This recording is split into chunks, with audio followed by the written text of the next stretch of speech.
afternoon on Friday, the 15th of December. You're tuned in to our midday newscast here on Arirang TV. Thank you as always for joining us. I'm Mark Brew. So, let's start with President Moon Jae-in's state visit to China, now into day 3. The South Korean leader delivered a special speech this morning at Peking University where he emphasized the need for the two nations to form a forward-looking strategic partnership to achieve everlasting peace and prosperity in the region. He's set to meet shortly with key politicians, including Chinese Premier Li Keqiang, as well as Zhang Dejiang, who is the chairman of the Standing Committee of the National People's Congress, roughly equivalent to South Korea's National Assembly Speaker.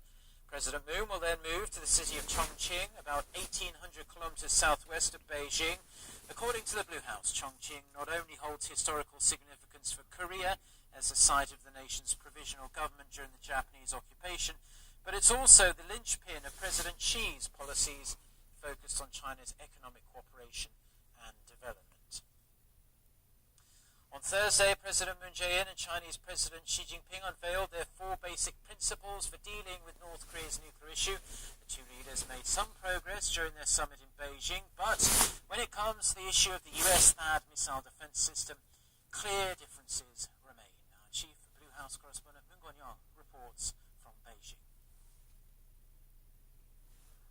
Agreements remain agreed. Disagreements remain disagreed.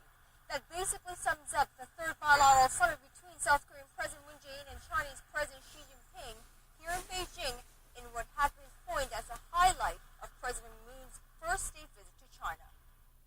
The goal of the South Korean leader's first visit to China since taking office in May has been crystal clear from the get-go, mending bilateral ties strained by a dispute over the deployment of an anti-missile system. That feeling was mutual on Thursday as South Korea's first couple were greeted by their Chinese host at the Great Hall of the People in the heart of Beijing. 회담을 통해 양국 관계를 한 단계 더 격상시켜 발전시키고 평화와 번영의 역사를 함께 써나가는 아름다운 동맹의 새롭고 좋은 첫 발걸음을 함께 여기게 되기를 기대합니다. 감사합니다. China-Korea relations and the situation on the Korean Peninsula are at a critical stage now. As friendly neighbors and strategic partners, China and Korea share extensive common interests and wide cooperating prospects in maintaining regional peace and promoting regional development. In a meeting that lasted well beyond the initially scheduled half an hour, reaching 2 whole hours, the two leaders managed to reaffirm their positions on 2 primary sticking points: North Korea and Seoul-Beijing relations that nosedived over China's objections to South Korea's THAAD deployment. On North Korea, the two leaders agreed on the principles of no war on the Korean Peninsula, a nuclear-free Korean Peninsula, resolution through dialogue and negotiations, and that improvement in inter-Korean relations in the end help ease tensions.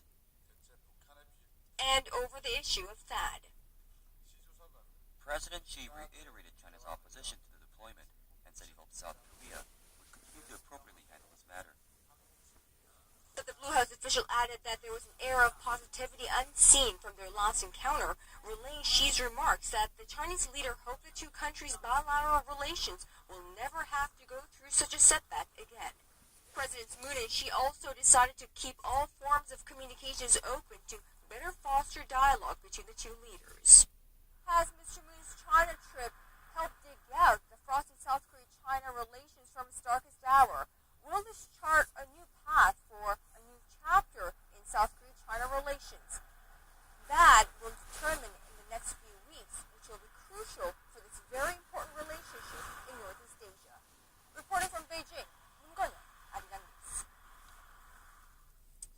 Now, the summit was designed to bring South Korea and China closer together, but it got off to a rocky start on Thursday as Korean journalists traveling with President Moon were roughed up by Chinese security guards. Our Blue House correspondent Hwang Ho-jun with the details.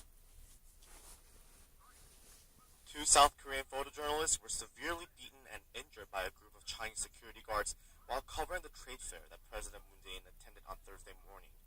They were part of the Presidential Press Corps traveling with President Moon on his 4-day state visit and were registered with the Chinese government to cover the events. According to witnesses, the assault took place after President Moon delivered a speech at the opening ceremony of the Korea-China Economy and Trade Partnership Fair. As the South Korean president and his security left the first exhibition hall, the local guards blocked the Korean reporters and photojournalists from following the president. The Korean reporters protested, telling the guards they need to follow President Moon, but the Chinese guards grabbed one of the photographers by the collar and pushed him to the floor before taking away the camera of another photojournalist who was taking photos of the scene. A few minutes later, the reporters tried to enter the hall where President Moon was and were blocked by the Chinese guards again. The reporters presented their press permits to show the guards they have the right to enter, and another photojournalist who made a complaint about the blockage was dragged out of the hall, punched, and kicked by the guards until he fell to the ground. The Presidential Security Service agents were not able to offer help as they were escorting President Moon. The two photojournalists were moved to the state guest house to be examined by the president's own medical team and were later sent to a hospital to seek medical attention for back pain, heavy bruises, and bleeding. It has been reported that one of them was discharged from the hospital, but the other one remains hospitalized as he suffered an orbital fracture. A ranking Blue House official said on the condition of anonymity that an initial probe suggested the guards may have been hired by the South Korean organizers of the event. However, the official noted that the security guards were still under the leadership of Chinese police. The Chinese police started their own internal investigation into the matter on Thursday night. South Korea's foreign ministry has lodged an official protest and demanded a thorough investigation. The Chinese foreign ministry in return expressed its concern as both countries meticulously prepared for President Moon's visit. Haojin, Arirang News. Now let's take a look at some other news. The United Nations Security Council is set to meet on Friday over North Korea's nuclear provocations, but Pyongyang has made the rare decision to send its UN ambassador to the event to protest over the meeting's agenda. Park Hee-jun reports. The U.S. is set to further ramp up the pressure on North Korea at the United Nations, where the North is also set to be making a rare appearance.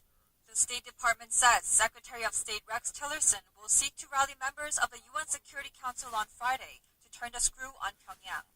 Tillerson is slated to take part in a Security Council ministerial briefing regarding North Korea's nuclear weapons program. State Department spokesperson Heather Nauert says Tillerson will reaffirm the Trump administration's push for maximum pressure on Pyongyang so that it gives up its weapons programs. And during the discussions, he is also expected to confront North Korea's envoy. North Korea said it will send its UN ambassador to the event through an email from Cho Jong-chol, the spokesperson at the North Korean mission. During his rare appearance at the council meeting, Ambassador Cha Song-nam is expected to deliver a speech, possibly on how North Korea is a full-fledged nuclear power and how it will not give up its nuclear program. He met UN official Jeffrey Feltman on Thursday to follow up on the UN official's visit to Pyongyang last weekend. North Korea is not a member of the UN Security Council, but it made a request on Thursday to attend the event as a participating nation.